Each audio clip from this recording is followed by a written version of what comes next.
Salut mes amis, c'est Pavel et le projet Mind de Cash. Vous êtes sur la chaîne qui est consacrée aux investissements et au trading. Ça fait longtemps qu'on ne s'est pas vu parce que la semaine dernière j'étais malade, j'ai attrapé le Covid pour la première fois. Heureusement, donc ça s'est plutôt bien passé. Donc là, je vais vous partager une petite expérience de cette maladie. Pour moi, la première, peut-être pour vous, vous avez déjà passé par ça. Voilà, et là maintenant je reviens, je suis plutôt en forme. Aujourd'hui, ce week-end, au programme, j'ai préparé deux vidéos. Donc la vidéo que vous êtes en train de commencer de regarder et la vidéo de Café de Dimanche demain que j'espère de pouvoir préparer également. Donc, j'ai beaucoup hésité à quel sujet choisir pour cette vidéo de samedi parce que notre format traditionnel, c'est que le samedi, nous parlons des opportunités concrètes, des actions, on analyse les marchés, des différents secteurs, etc. Et le vendredi, c'est le Café de Dimanche qui est en format libre, mais plutôt consacré à la macro. Donc on parle des statistiques économiques, de la géopolitique, des grandes tendances boursières. On fait aussi de l'analyse technique. Bon, en gros, le format elle est relativement libre et selon la situation, je choisis un tel ou tel sujet. Et vous m'avez demandé sur Telegram, je vous rappelle que je suis présent sur les réseaux sociaux, donc notamment sur Telegram, qui est mon principal outil de communication que je vous invite à rejoindre. Et évidemment, le site web où il y a mon blog. Et donc, vous m'avez demandé de parler de la dette, parce que la dette, c'est vrai que c'est un sujet qui inquiète beaucoup de personnes, et c'est un sujet que nous allons toucher beaucoup demain pendant notre café de dimanche, parce que ça fait partie des sujets macro. Mais pour ce samedi, j'ai décidé de partager avec vous mes idées d'investissement pendant cette période difficile. Je sais que tout le monde est inquiet aujourd'hui, les marchés ont chuté en mois de septembre, on se pose des questions, rien n'est résolu, donc il y a beaucoup de risques que nous allons encore une fois voir demain dans notre vidéo.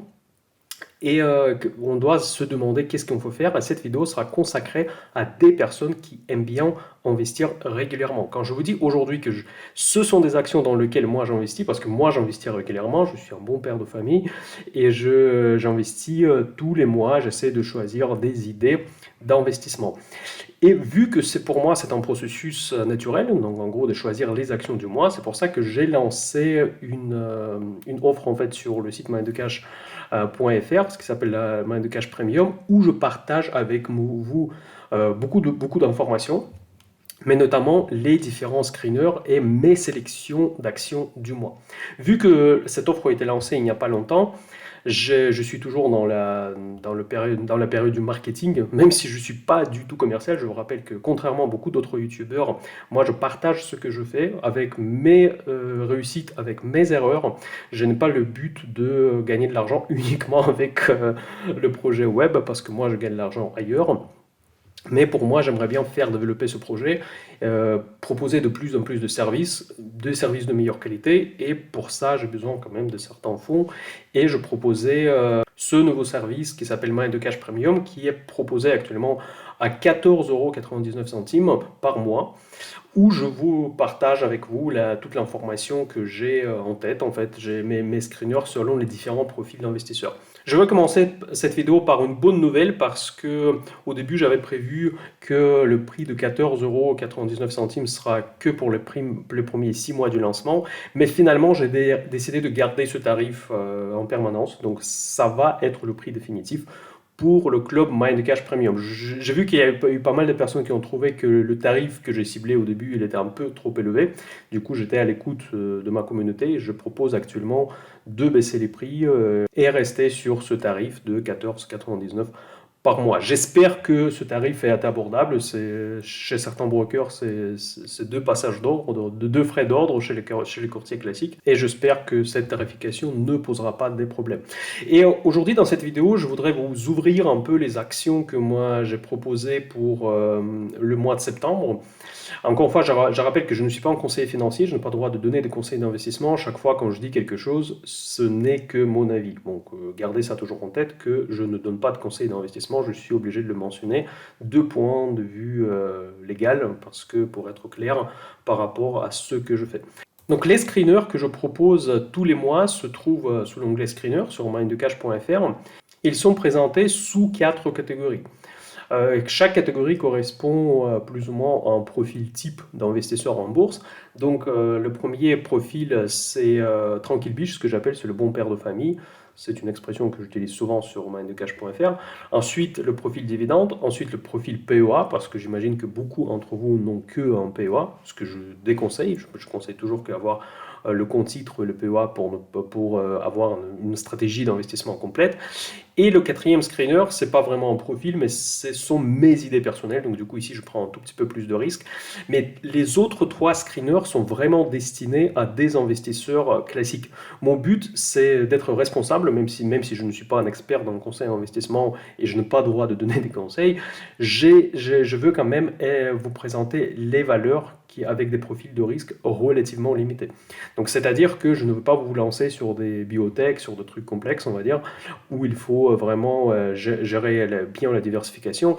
Je m'oriente à un investisseur moyen, donc un investisseur qui est déjà un petit peu initié en bourse, mais pas forcément un trader approfondi, ou quelqu'un qui est capable de faire l'analyse profonde d'une entreprise telle ou telle.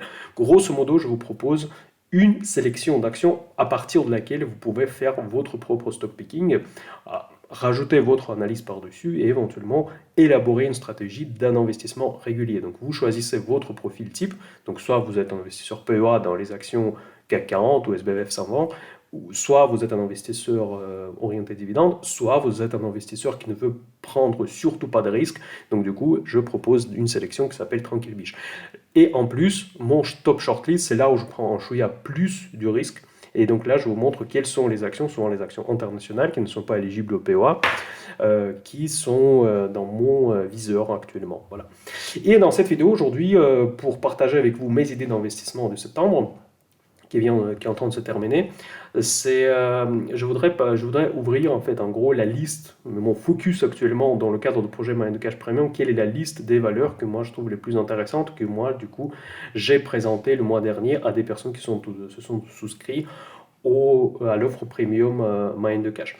Voilà, donc comme ça va être en partage à la fois pour moi de point de vue marketing, je vous présente comment le projet fonctionne dans tout son ensemble, parce qu'il n'y a pas que ce screener, il y a tout un tas d'autres choses que je propose aussi dans cet abonnement, et aussi vous allez voir les idées d'investissement que moi je trouve toujours pertinentes par rapport à ce que j'ai présenté en mois de septembre qui était extrêmement difficile.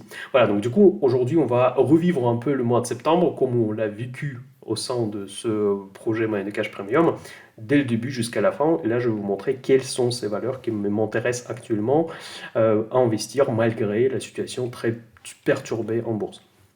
Et avant de commencer, je vais vous rappeler comment accéder au service Mind Cash Premium. Vous allez sur mindcash.fr, rubrique service, et vous choisissez Premium. Et là, vous tombez sur la page qui présente le service, qui explique quel est le contenu de l'offre et également les prix. D'ailleurs, une petite information pour ceux qui ont pris les offres annuelles, vu que finalement je baisse les prix, vous allez être remboursé en prorata pour que votre évidemment abonnement annualisé soit toujours intéressant. D'ailleurs, j'étais agréablement surpris à le nombre de personnes qui ont pris les abonnements annuels. Donc ça, c'est un signe de confiance qui m'a fait énormément plaisir. Voilà. Merci beaucoup pour ceux qui sont déjà membres de Mind Cash Premium. Et là, nous allons commencer tout de suite. Alors, comment le projet est-il organisé? Au début de chaque mois, et donc ça va se passer ce week-end d'ailleurs, je vais publier à mes abonnés ce que j'appelle la lettre mensuelle. Donc la lettre mensuelle, grosso modo, c'est notre futur roadmap pour le mois à venir. Donc en gros, le projet il est basé par plus de mois, donc on se projette pour un mois, on essaie d'élaborer une stratégie pour un mois futur. Voilà, donc en gros, ça c'est la lettre mensuelle que je publiais au début de septembre. Et grosso modo, cette lettre, elle est assez longue, donc il y a tout un tas d'informations. Donc là, toujours les 3 piliers, donc macroéconomique, après aussi l'analyse de la géopolitique, parce qu'aujourd'hui c'est si important.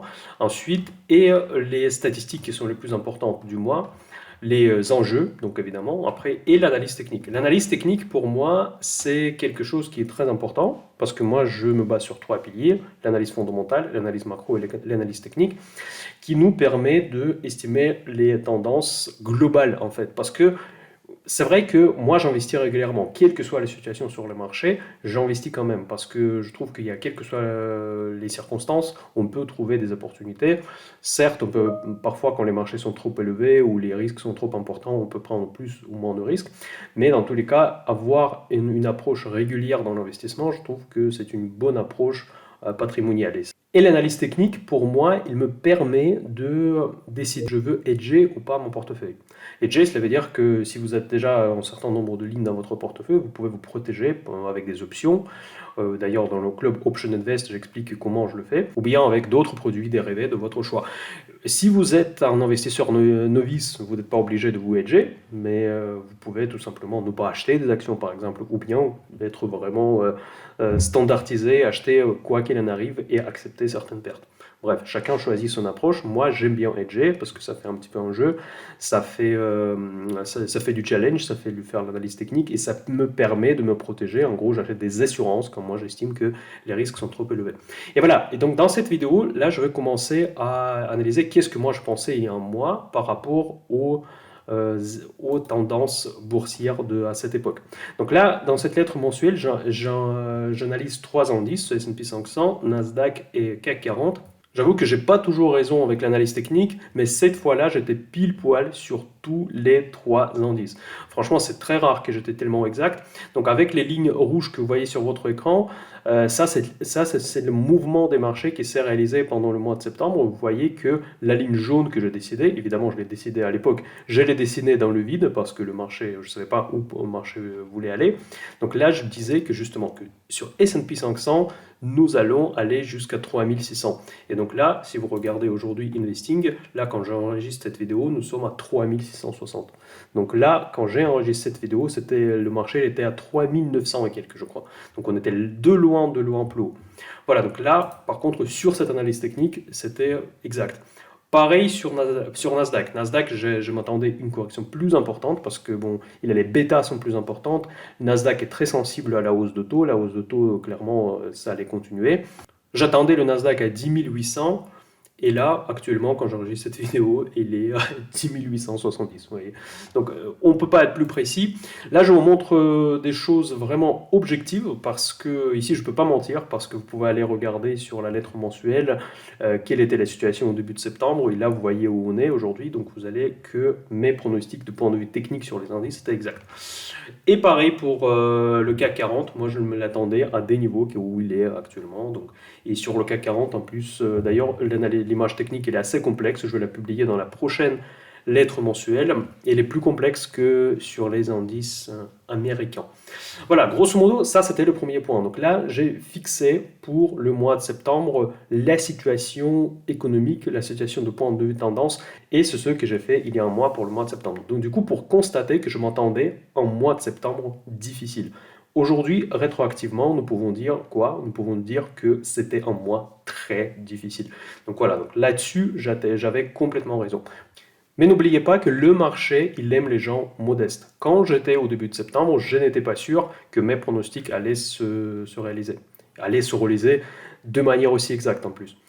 Forcément, j'avais aussi une certaine probabilité d'une erreur, et donc du coup, j'essaie de cumuler deux stratégies. La stratégie d'abord, l'analyse globale, et la sélection d'actions ponctuelles, des actions qui me paraissent quand même intéressantes, et même si c'est ce scénario que j'ai décrit, ce scénario assez noir, qui s'est finalement réalisé, donc s'il se réalise, dans ce cas-là, je vais quand même rester avec des actions de qualité. Évidemment, quand je vois la situation aussi pessimiste, je vais forcément choisir les valeurs qui ont une certaine marge de protection, comme disait Benjamin Graham, margin of security. Donc voilà, c'est ce que j'ai fait et c'est dans cette liste-là, nous allons faire un petit tour aujourd'hui et je vais partager avec vous l'information que j'ai présentée à mes abonnés le mois dernier.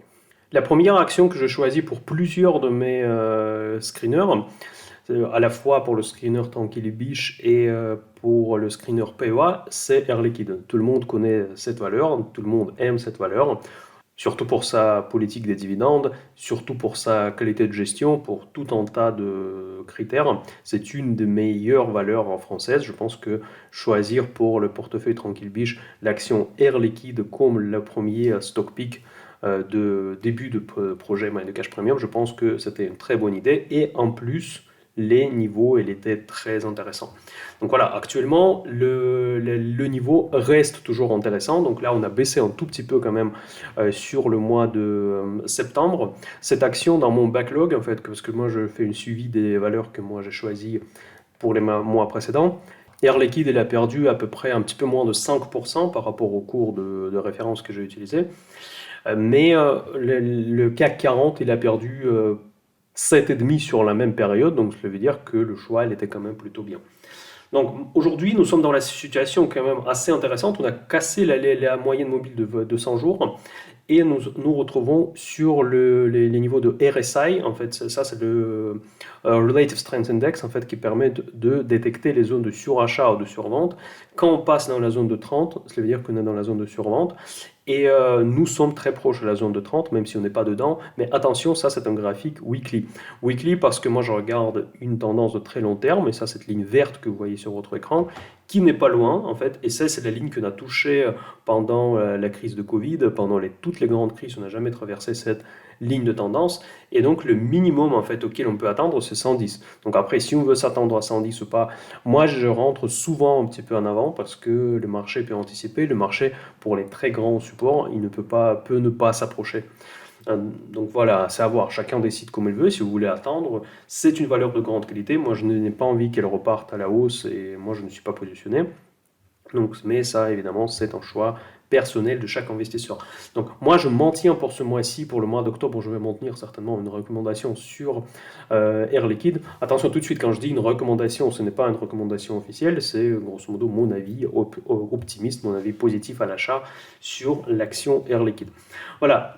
Même si on est tous plus ou moins au courant de la qualité de cette valeur, on va quand même jeter un œil par rapport au cours actuel. Est-ce que cette valeur représente une opportunité? Pourquoi moi je pense que c'est une valeur très intéressante à intégrer dans son portefeuille. Voilà, donc au niveau de Guru Focus Rank qui regroupe plusieurs statistiques et plusieurs ratios financiers, donc on est 90 sur 100, donc ça c'est vraiment très bien. Donc et la croissance et la valeur et la profitabilité, tout est là. Donc la profitabilité elle est 9 sur 10, donc ça c'est vraiment excellent.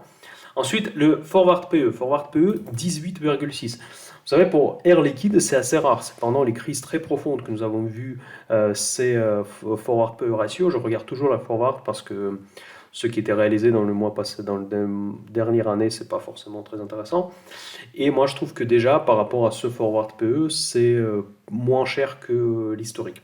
Ensuite, au niveau de valorisation, le deuxième critère que je regarde, c'est la valeur entreprise par rapport au résultat opérationnel. Donc c'est 11,6, c'est pas cher non plus. Donc pour les valeurs de cette qualité, de cette catégorie que j'appelle catégorie A-, donc c'est vraiment une entrée de gamme de la catégorie A. Je ne l'intègre pas encore pour la catégorie A parce que pour moi cette valeur n'est pas suffisamment de moite, ce qu'on appelle de l'avantage concurrentiel, même s'il existe, mais ce n'est pas un avantage concurrentiel qu'on appelle en finance moite. Donc ça, c'est en wide moite, ça veut dire que quasi-monopole, on va dire. Donc je sais qu'il n'existe pas vraiment des monopoles, mais il y a des entreprises qui ont une position tellement dominante sur le marché, comme Amazon par exemple, ou Google, qui bénéficient vraiment d'une certains avantages exceptionnels.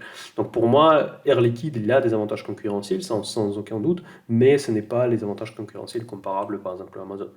Voilà, donc EV/EBITDA pour cette valeur-là à 11,6, c'est vraiment très très bien. Ensuite, price to sales à 2,3, ça c'est parfait. Price to sales, en gros, c'est le chiffre d'affaires, combien d'années de chiffre d'affaires fait la market cap, donc la capitalisation boursière. Donc ça veut dire que la capitalisation boursière, qui est le prix en bourse de l'ensemble des titres cotés, il représente seulement un peu plus de 2 fois du chiffre d'affaires. Ça, c'est pas très cher pour une valeur qui croît et la valeur qui est exposée sur des segments extrêmement populaires comme voitures électriques, comme les recharges, etc. Donc ça, c'est vraiment top.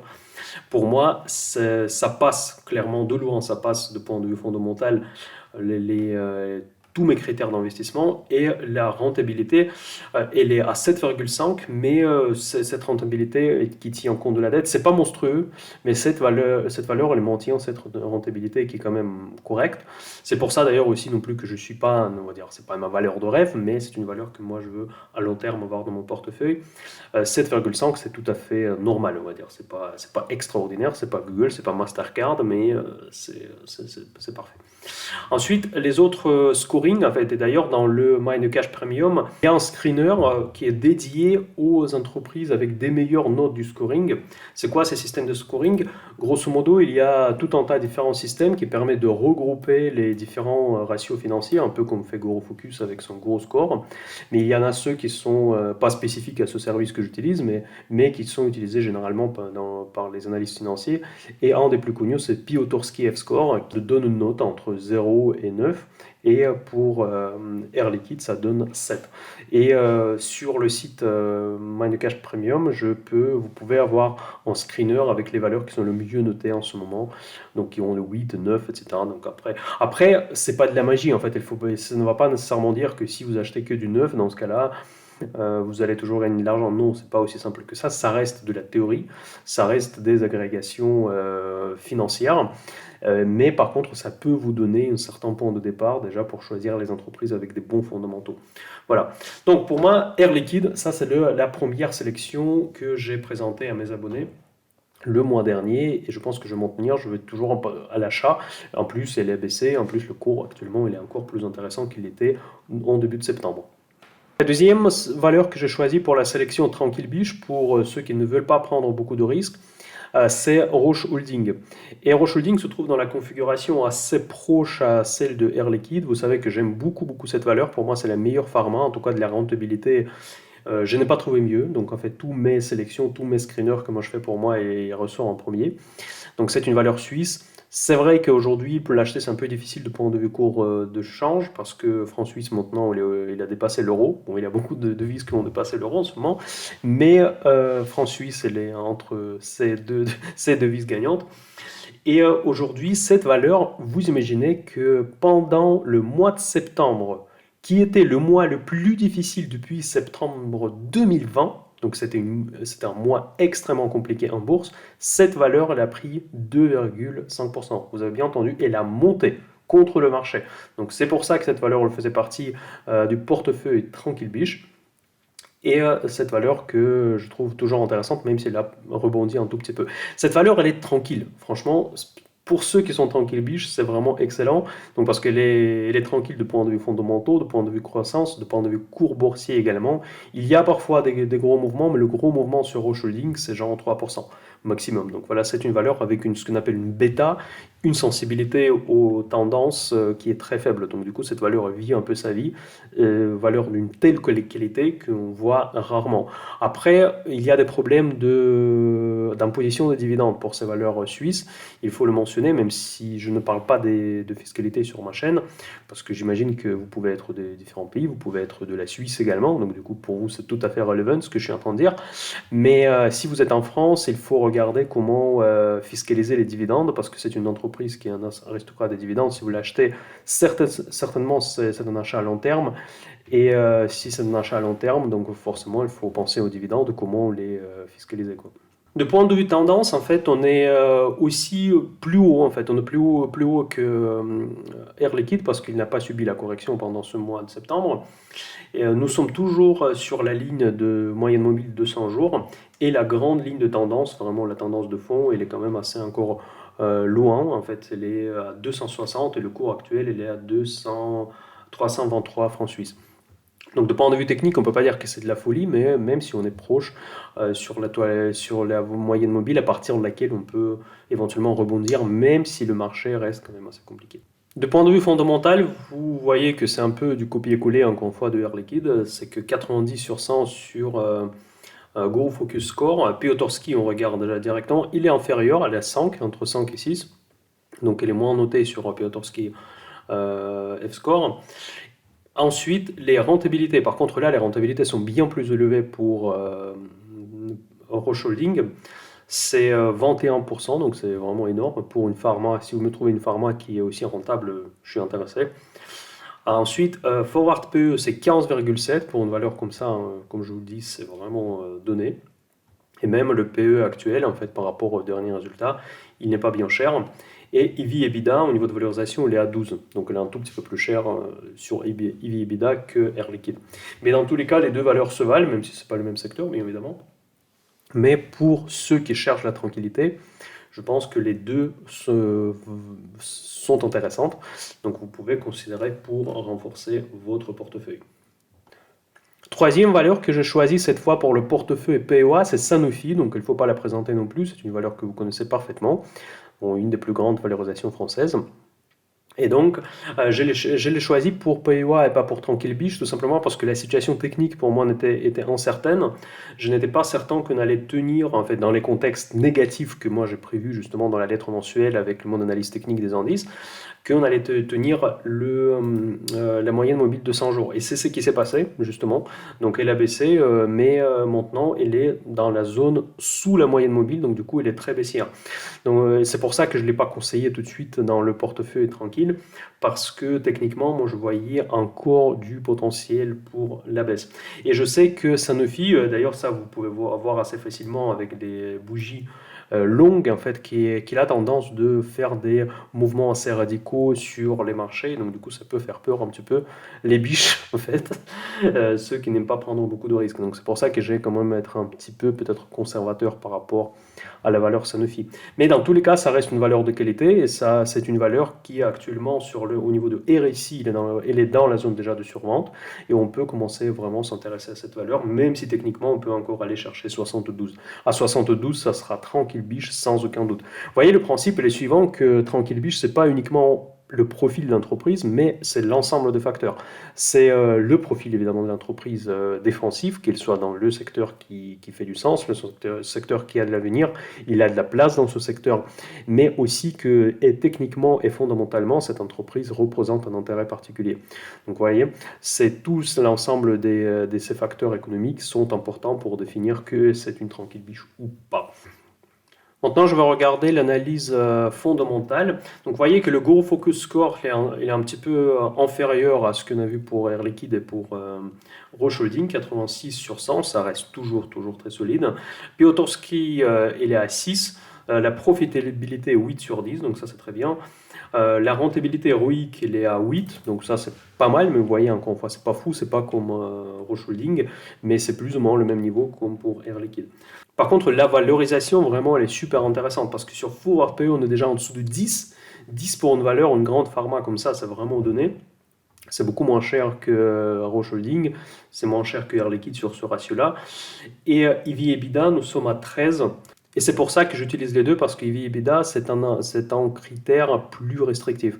EV/EBITDA, il tient compte de l'ensemble de facteurs, y compris la dette, ce qui n'est pas le cas pour PE. PE ratio, qui est très souvent utilisé parce qu'il est simple à comprendre, il est quand même assez défaillant. Il est très souvent donne de mauvais signaux.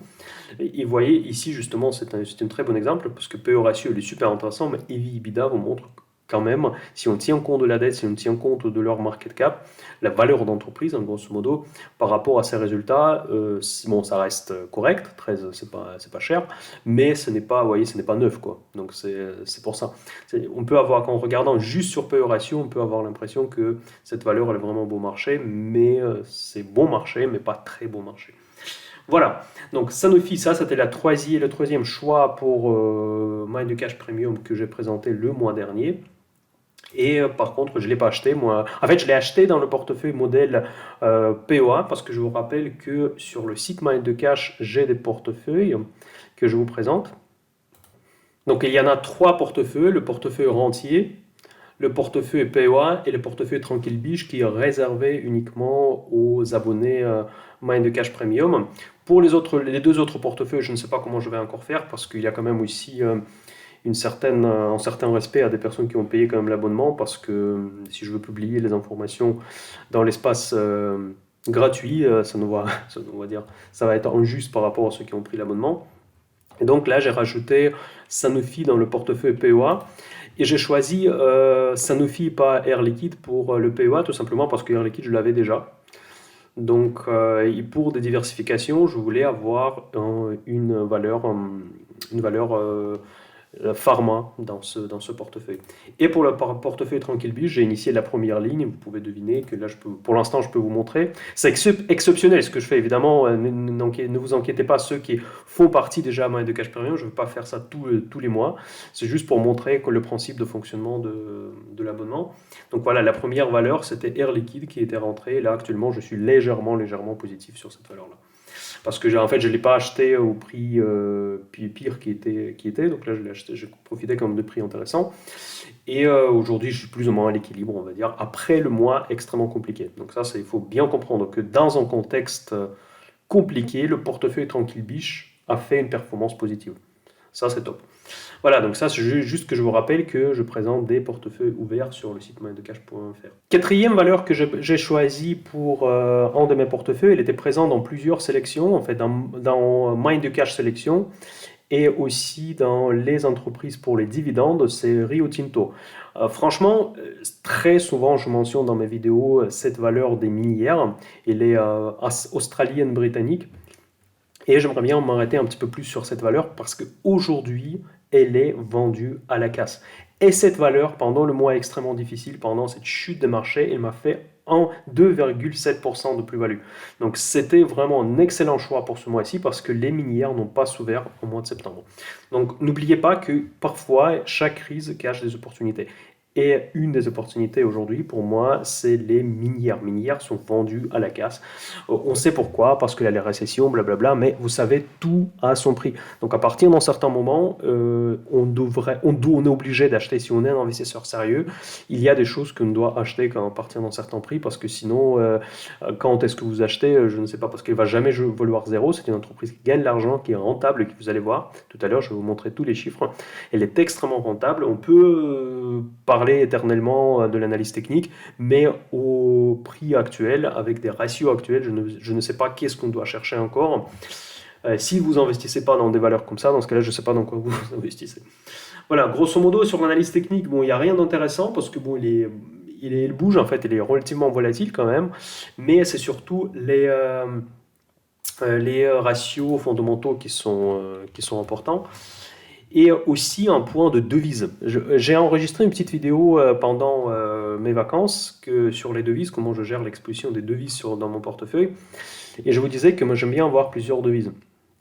Et Rio Tinto, vu que c'est un conglomérat, on va dire, anglo-australien, vous pouvez y investir avec des devises différentes, avec dollar australien, mais aussi avec GBP. Vous savez ce qui se passe avec GBP, je sais que c'est risqué, mais pourquoi pas d'avoir une petite diversification d'investissement dans cette devise britannique. C'est ce que moi je l'ai fait, moi j'augmente systématiquement cette valeur parce que quand elle baisse maintenant, elle ne me déçoit pas du tout ce dernier temps, mais j'ai acheté vraiment au prix cassé. Et j'essaie de l'accumuler dans la devise britannique, comme ça me donne une certaine diversification. En plus, aujourd'hui, GBP, on achète à la casse. Je ne veux pas me projeter, je ne veux pas faire des pronostics par rapport à la devise. Je ne sais pas comment elles vont s'en sortir de la crise actuelle, les Anglais. Mais dans tous les cas, je pense que quand même, d'ici 10 ans, d'ici 20 ans, d'ici 200 ans, on va avoir quand même la devise britannique. Elle va valoir quelque chose. Et je ne pense pas qu'elle va valoir beaucoup moins que l'euro. Elle va valoir beaucoup moins que $. Peut-être je me trompe, ça se trouve, je ne fais pas du forex, je veux juste avoir une diversification. Et là, je vous fais l'accent justement sur cette valeur-là, qui est cotée en GBP également. Mais maintenant, nous allons revenir à l'analyse fondamentale. Et donc là, on voit que c'est 92 sur 100, c'est la meilleure au niveau de notation Gros Focus. Piotrowski, c'est 8 presque 9, donc vous imaginez, c'est juste la folie. Et elle prend la première place dans mon screener, les top ratings des sociétés le mieux ratées. Je crois qu'il était soit la première, soit la deuxième. Et nous allons regarder pourquoi maintenant. Donc la marge brute, 70%, 70 même 71 presque. La rentabilité, 23%. Donc c'est supérieur à Roche-Holding, c'est de mémoire. Forward PE, elle est de 7. Et là, comme je vous ai dit tout à l'heure, qu'il faut toujours comparer, penser à la dette, etc. Est-ce que c'est vraiment juste? Et quand on regarde EV/EBITDA, elle est à 3,3. Je ne sais pas, parce que j'ai l'impression qu'elle va bientôt elle va être gratuite bientôt, mais donc en tout cas, par rapport à ses profits, par rapport aux profits, ce qu'elle fait, y compris les profits qui sont estimés par les analystes, c'est ce que nous montrent les données forward. Donc EV/EBITDA forward, Pareil, il est très faible, donc il est à 3,6, donc c'est vraiment proche. Donc les analystes s'attendent que les choses ne se dégradent pas demain. Et pourtant, cette valeur, actuellement, elle est cotée à la casse et elle propose aujourd'hui un dividende de 12%, supérieur à l'inflation même. Vous imaginez, donc c'est vraiment quelque chose d'extraordinaire. Et cette valeur, évidemment, je ne peux pas dire que je la conseille parce que je ne la conseille pas. Je n'ai pas le droit de conseiller, mais dans tous les cas, pour mes abonnés Mind de Cash Premium, je pense que s'ils ont acheté, ils n'ont pas été déçus pendant cette chute des marchés de mois de septembre. Ils ont eu de plus 2,7. Oui, donc ça, c'était vraiment top des tops. Maintenant, on va voir plus rapidement deux valeurs que j'ai choisies pour le portefeuille dividende. C'était moins glorieux, donc je suis objectif envers moi-même, donc je ne pouvais pas ne pas me tromper pendant une chute de marché comme ça. Donc ces deux valeurs que j'ai mis dans le portefeuille dividende, c'est Cisco, j'adore pour cette valeur pour le dividende, et 3M. Cette 3M, c'est un aristocrate des dividendes des siècles, de l'ancienne époque, on va dire. Et Cisco, moi je trouve aussi techniquement, elle est très intéressante. Elle est sur un support de 40 dollars, entre 40 et 42 dollars. Et aujourd'hui, elle est prête à rebondir. Après, si les marchés rebondissent, dans ce cas-là, Cisco, je pense qu'elle est super bien placée pour profiter de ce rebond. On va regarder au niveau des fondamentaux. Cette valeur, elle prend sa place vraiment très solide sur le marché des réseaux, bien évidemment, parce que je pense que vous connaissez ce que fait Cisco. Donc, Guru Focus, elle est supérieure à Rio Tinto, même 95-100. Piotrowski, il est excellent, entre 7 et 8. Profitabilité 10 sur 10, c'est la première fois qu'on voit ça aujourd'hui, n'est-ce pas? Je ne sais plus combien c'était pour Rio Tinto, peut-être pareil, mais en tout cas pas les autres. Rentabilité 14%, top, il tient compte de la dette. Forward PE 11,7, parfait, valeur value. EV EBITDA moins de 10, donc 9,5, c'est pas cher. Et forward 8, donc cela veut dire que vous voyez que si la forward elle est en dessous d'un ratio actuel, donc cela veut dire que les analystes s'attendent l'amélioration peut-être l'amélioration de profit, soit une baisse aussi de valeur d'entreprise. Tout est possible, mais en tout cas, ils s'attendent qu'il va être encore plus bon marché dans les prochains. En fait, c'est pas exactement comme ça que ça marche, parce que les analystes, elles font les pronostics par rapport au profit. Donc, si les analystes pensent que les profits vont augmenter, donc ça veut dire mécaniquement le forward EV/EBITDA va baisser. Donc, ils font pas les pronostics par rapport à EV/EBITDA, pas par rapport à un ratio. Et donc, on peut légitimement croire que justement, ils prévoient que les bénéfices, en fait, les résultats seraient meilleurs que pendant cet exercice actuel. Voilà, donc du coup, la valeur, elle n'est pas chère du tout. Et nous pouvons effectivement se fixer un dividende de 3,6%. C'est pas fou avec l'inflation actuelle. C'est pas comme 12% avec Rio Tinto, mais quand même une valeur extrêmement bien placée. C'est pas la catégorie A, mais c'est une valeur quand même qui prend une bonne place dans la catégorie B. Qui, je dirais même peut-être un moins, parce que quand même Cisco, c'est un acteur majeur des réseaux, de tout ce qui est données mobiles, etc. Voilà. La valeur 3M, elle descend aux enfers, malheureusement. Donc c'est une valeur que j'avais dans le portefeuille. Je suis en moins-value moi-même. Aujourd'hui, encore une fois, elle est sur un niveau qui est très très faible. Valeur très rentable. J'ai un petit peu du mal à comprendre pourquoi elle est tellement mal aimée par les marchés. Mais dans tous les cas, elle continue à baisser. Et au cours actuel, je pense qu'on atteint déjà un certain niveau. Bon, on peut s'imaginer encore une baisse jusqu'à 96%. Bon, vu la baisse des marchés, c'est pas si loin. Vu la volatilité implicite actuellement dans les marchés, tout peut arriver. Si vous voulez, on peut attendre éventuellement, mais là, on est déjà quand même sur les niveaux de Covid. Donc pour une valeur comme ça, moi, je ne suis pas très inquiet parce que je n'ai pas une énorme position, mais ce n'est pas une position toute petite que j'ai, mais non plus. J'aimerais bien quand même le rebondisse un jour, mais quand j'attends avec 3M, vous savez, c'est ça l'avantage d'être investi dans les aristocrates de dividendes, c'est que quand vous vous êtes trompé, et je me suis clairement trompé sur 3M, là je le reconnais, vous pouvez attendre en touchant des dividendes. Les aristocrates des dividendes, c'est les entreprises qui ont augmenté les dividendes pendant 25 dernières années. Et donc du coup, l'attente, elle est quand même assez sympathique quand vous touchez un peu de l'argent. Maintenant, je vais regarder aussi les ratios. À quoi ressemble notre cher... Voilà, 91 sur 100 sur Guru Focus, entre 5 et 6 sur Piotrowski. Et rentabilité, elle est bonne, vous voyez, 11,7, ça c'est très bien. Ensuite, forward PE, il est à 10,4, c'est pas mal. EV, EBITDA, euh, elle est à 10,4, c'est bon, c'est pas un très bon marché non plus, mais forward, elle est à 7,8. Donc du coup, je pense que quand même le outlook, en fait, hein, les analyses, si on les croit, il n'est pas si mauvais que ça quand même. Et nous pouvons espérer que cette valeur va décoller. Bon, moi, ça ne me dérange pas de l'avoir. Après, je ne sais pas qu'est-ce que vous en pensez. Dites-moi ça dans les commentaires, mais je pense que c'est une valeur tout à fait légitime pour, en tout cas, être rajoutée dans votre shortlist. Et pour être crédible, cette valeur, elle a lâché plus de 8%, plus ou moins comme l'indice S&P, très proche. Donc du coup, il n'a pas surperformé, il n'a pas sous-performé les marchés non plus, donc c'est pas une grande gloire non plus, mais c'était correct. En gros, j'étais dans le marché, quoi, voilà. Maintenant, je vais parler de mes sélections à moi, donc c'est les sélections mind de cash. Et une des valeurs que moi j'ai choisies dans ma liste personnelle, c'est Applied Materials. Applied Materials, pardon, je ne vais pas simuler l'accent français. Euh, Pourquoi j'étais intéressé? Bah justement parce qu'on était proche à la moyenne mobile de 100 jours. Je trouvais ça intéressant. L'entreprise, elle est top. On va voir évidemment, comme d'hab, les ratios. Et à ce niveau-là, je pense que quand on arrive à un certain point technique qui, pour moi, est un point pivot, très probablement, cette valeur devient super intéressante. C'est un semi-conducteur, c'est un des top semi-conducteurs américains.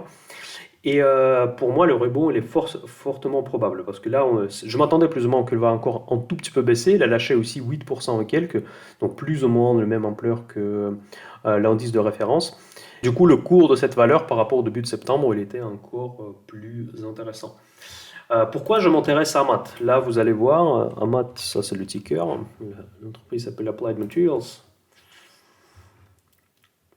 Donc là, on voit vraiment des scorings de folie. Donc 98 sur 100, c'est ce que nous donne le Guru Focus. Profitabilité 10 sur 10 pour un semi-conducteur. Je vous rappelle que c'est un secteur extrêmement compétitif. Entre 7 et 8 Piotrowski score, donc ça c'est top. Ensuite, les marges. Les marges 47%, la marge brute, la marge nette 26%, ça c'est vraiment stratosphérique. Et quand vous regardez la rentabilité, aucune des valeurs que nous avons analysées aujourd'hui n'a pas fait cette rentabilité de 40%. C'est quoi le ROIC? Je vous rappelle au cas où si vous avez oublié. ROIC, c'est plus ou moins comme si vous l'investissez dans l'immobilier, tenant compte de tous les frais possibles et impossibles. Ça vous donne un ROIC, avant impôt bien évidemment. Et donc 40%. Imaginez un investissement immobilier dans 40%. Après le crédit, après les charges, etc. etc. Voilà. Donc si on tient compte de tous les passifs de Amat, elle génère la rentabilité de 40%. Voilà. C'est intéressant, le moins que je puisse dire. Forward PE 10, pas cher. EV EBITDA 10 et Forward EV EBITDA 9,5. C'est top. Pour moi, c'est vraiment une entreprise que moi j'ai dans le portefeuille, que j'accumule. Je continue à accumuler, c'est vraiment top des tops. Et la seule entreprise de la catégorie C que j'ai, on va dire, conseillé, si je peux me permettre de le dire comme ça, pour les abonnés Mind Cash Premium. Et regardez comment c'est beau. Quand j'enregistre cette vidéo, le moment historique, justement, sur le marché américain, elle prend 7% en contre-courant du marché. Donc, je pensais que j'avais perdu de l'ordre 5-6% sur cette valeur, mais finalement, je pense que je vais être à l'équilibre. Donc, c'est un autre plus pour moi. J'ai pas fait mon travail parfait. Vous allez voir qu'il y a deux valeurs que j'ai conseillées, bon, conseillées, pas conseillées, mais que j'ai choisies, qui ont quand même bien merdé. Je vais vous en parler, je suis très honnête. Quelle que soit l'offre que je fais, je suis à 100% honnête.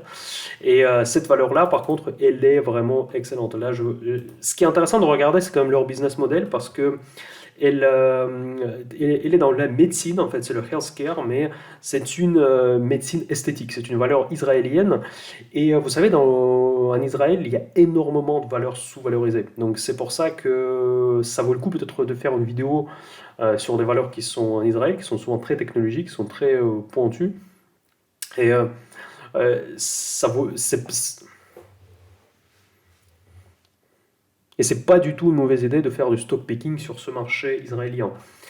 Et cette valeur-là, je vais regarder peut-être ici pour changer les ratios.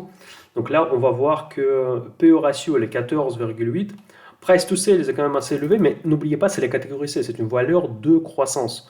Ça, il faut bien se fixer dans la tête, c'est que c'est une valeur de croissance, on ne valorise pas de même manière comme les valeurs qu'on vient de voir avec vous. Et les marges, 84%, la marge nette, 42, 43 presque, c'est vraiment la folie. Donc c'est une entreprise qui est une machine à cash. Il y en a plusieurs en fait. Moi, j'ai plusieurs valeurs israéliennes dans mon portefeuille et ils affichent toutes les chiffres extraordinaires. Mais au même temps, le cours de bourse ne suit pas forcément. Je pense qu'il y a quand même aussi un aspect évidemment géopolitique, un aspect que c'est ça, Israël, etc. Donc c'est pas, ça rajoute pas énormément de points. Vu la situation évidemment dans la région.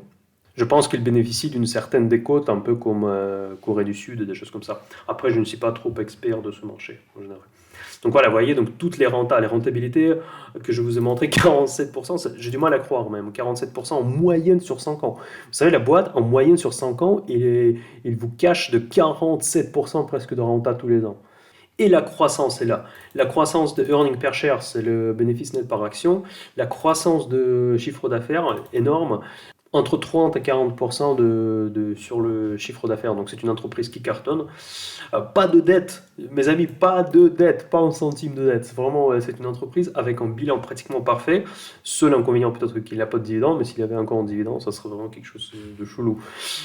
Voilà, donc c'est InMode. Ça, c'était une des valeurs que j'ai choisies pour mon screener à moi, quoi. Donc My de Cash Sélection. Et je l'ai mis dans le portefeuille, bien évidemment, je l'ai dans le portefeuille. Et cette valeur, je pense quand même, elle est extrêmement méga intéressante. Et pour terminer cette vidéo, je vais vous parler de deux valeurs où j'ai merdé, on va dire. Thermador, ça c'est un des aristocrates des dividendes français, donc elle fait partie souvent de ces listes. Et cette valeur, elle a fait vraiment le arc-en-ciel, vous voyez. Maintenant, elle retourne, elle est retombée sous la moyenne mobile de 100 jours. D'ailleurs, je ne regrette pas forcément pour cette valeur-là, parce qu'elle m'a fait quand même une grosse moyenne-value de genre de 10% sur ce mois. Elle m'a déçu, cette valeur, je ne le cache pas. Mais dans tous les cas, c'est une valeur quand même de grande qualité. Elle est extrêmement rentable pour le marché français, où on n'a pas des ROIC comme on voit pour les valeurs américaines. En France, c'est assez rare. Et pourtant, elle affiche les ROIC extrêmement intéressants. C'est une valeur défensive. Voilà, donc souvent, elle ressort dans les screeners prudents, dans les différents médias, comme Investing, comme le revenu, etc. Et cette valeur, je ne regrette pas d'avoir dans mon focus, dans mon viseur. Il va y rester et peut-être c'est juste le cours qui n'était pas le plus adapté. Je ne m'attendais pas honnêtement qu'il allait casser cette moyenne mobile de 100 jours, une valeur quand même de qualité. Mais je ne sais pas, avec les hausses des prix, avec les hausses des prix des composantes, la hausse des taux, patati patata, la récession, peut-être, voilà, on n'aime pas. Mais cette valeur peut-être à ce niveau-là, au cours actuel, ça peut commencer à être. Ah bah attendez, hein, en fait c'est un peu mieux que je pensais, donc c'est seulement 8% que j'ai perdu parce qu'il a pris 3% le dernier jour de septembre, donc j'ai encore de la chance comme avec InMode, donc mon résultat il est finalement super bon. C'est Thermador, donc Thermador on regarde le PE ratio 11,5, Price to sale, elle n'est pas chère, hein. Franchement, elle n'est pas chère déjà. Je pense que vous connaissez bien cette valeur. Ceux qui aiment bien investir comme un bon père de famille l'ont souvent dans leur liste avec Air Liquide et tout ça. Donc, comme les marges ne sont pas gigantesques, mais ce business, on ne doit pas s'attendre des marges énormes, hein. Pour ce type de business, ces marges sont correctes. Donc ensuite, les rentabilités, vous voyez, les rentabilités comme ça, je ne vois pas souvent en France. Donc en moyenne, 13,6% si on tient compte de la dette. Et cette année-là, ils ont fait 17% de renta en ROIC, c'est top. Moi, je trouve vraiment excellent. Et la croissance est là, c'est une entreprise presque de catégorie C, on peut même l'appeler comme ça, même si je la catégorise dans B, bien sûr. La dette, elle est très faible, donc là, l'entreprise, elle est top, quoi. Mais par contre, certes, c'est un aristocrate des dividendes, mais leur dividende, elle est faible. Donc, vous voyez, donc la hausse des dividendes, elle est régulière, donc 11% en moyenne par an. Et 1,8, c'est le dividende d'aujourd'hui, c'est rien du tout avec l'inflation que nous vivons, c'est sûr et certain. Après, ça dépend de votre vision à plus long terme, hein, parce que si vous voyez que nous allons revenir vers les QI, nous allons revenir dans le monde un peu avant toutes ces histoires de Covid et de l'inflation, ça peut être intéressant, parce que si on va retomber dans les taux à zéro, ce qui n'est pas impossible, à un moment donné, donc ça peut être intéressant d'investir déjà dans les valeurs qui régulièrement montent leurs dividendes, et se fixer un dividende. Et après, quand on va revenir à taux zéro, dans ce cas-là, ça va être intéressant. Et la valeur où j'ai vraiment, vraiment merdé, c'est Intel, encore une fois. Intel, c'est une de mes chouchous. Vous savez que c'est peut-être un peu le phénomène psychologique qui m'a joué le mauvais jeu. Donc ça arrive à tout le monde. Vous voyez, sur mon exemple aussi, que vous pouvez voir que la psychologie humaine, ça s'applique à tout le monde. Donc il n'y a pas de personne et robot. Moi, je croyais à Intel, j'ai cherché le biais de confirmation, voilà. Vous voyez, donc ça c'est le biais de confirmation. Je cherche toujours des infos qui confirment mon opinion positive. Je vais quand même faire pour le mois suivant, j'ai prévu faire plusieurs articles analytiques. D'ailleurs, j'ai oublié de vous dire que dans le Premium aussi, je publie des articles analytiques sur des entreprises. Et ce mois-ci, j'ai publié un article sur Air Liquide. Et, dans chaque article analytique, je creuse un peu plus dans les fondamentaux d'une entreprise, on lit le bilan et j'explique pourquoi elle apparaissait dans plusieurs de mes screeners. Clairement, Air Liquide, pour moi, c'était le principal on va dire, recommandation, principal conseil d'investissement que je n'ai pas le droit de donner, de mois de septembre avec Rio Tinto, à mon avis, parce que ce sont des valeurs qui apparaissaient dans plusieurs de mes screeners. Voilà, donc juste ce que j'ai oublié de vous dire. Et pour le mois suivant, je vais faire un article analytique certainement sur Intel, mais je voulais aussi faire sur Total. Total Energy. Total Energy, évidemment, c'est une valeur qui intéresse tout le monde. En plus, elle résiste bien à la crise. Je vais vous expliquer pourquoi elle n'est pas encore dans mes screeners à ces cours-là. J'ai un rapport très particulier avec cette valeur. Les résultats très positifs pour moi sur Total. J'ai souvent la chance sur cette valeur-là. Mais par contre, mon approche, elle est semi-investissement, semi-trading par rapport à Total. Voilà. Grosso modo, pour Intel, je me suis pris une claque. C'était moins 17% que j'ai pour cette sélection. Bon, il faut se tromper sur quelque chose. J'ai quand même fait pas mal de choix de valeurs. Les autres ont quand même surperformé les indices et une qui a très mal performé. Voilà. Et ça, c'est Intel. Et peut-être j'ai tombé dans un biais psychologique qui s'appelle biais de confirmation. Je voulais pas attendre que 26 pour moi. En plus, c'était le niveau que j'ai identifié comme un support. Justement, pour moi, les supports étaient entre 26 et 27, mais je voulais tellement avoir cette valeur que moi, je me suis positionné en avance. C'était une erreur, il faut le reconnaître, mais voilà, donc cette erreur que j'ai malheureusement filé dans mes sélections d'actions. Voilà, en gros, c'est tout pour aujourd'hui, mes amis. J'espère que ça a été intéressant. J'ai partagé avec vous plein d'infos. Je vais vous partager l'information que j'ai présentée à mes abonnés le mois dernier. J'espère que ça vous a donné le goût, ça vous a donné envie de rejoindre Mind Cash Premium, parce que c'est vrai que le futur du projet Mind Cash, il est dans ce premium, parce qu'après je vais faire des vidéos pour le premium. On va faire probablement des lives aussi également. En fonction du développement de ce projet, le projet en général Mind Cash va se développer, donc on va faire plus d'interviews, je vais avoir plus de fonds pour monter des projets intéressants.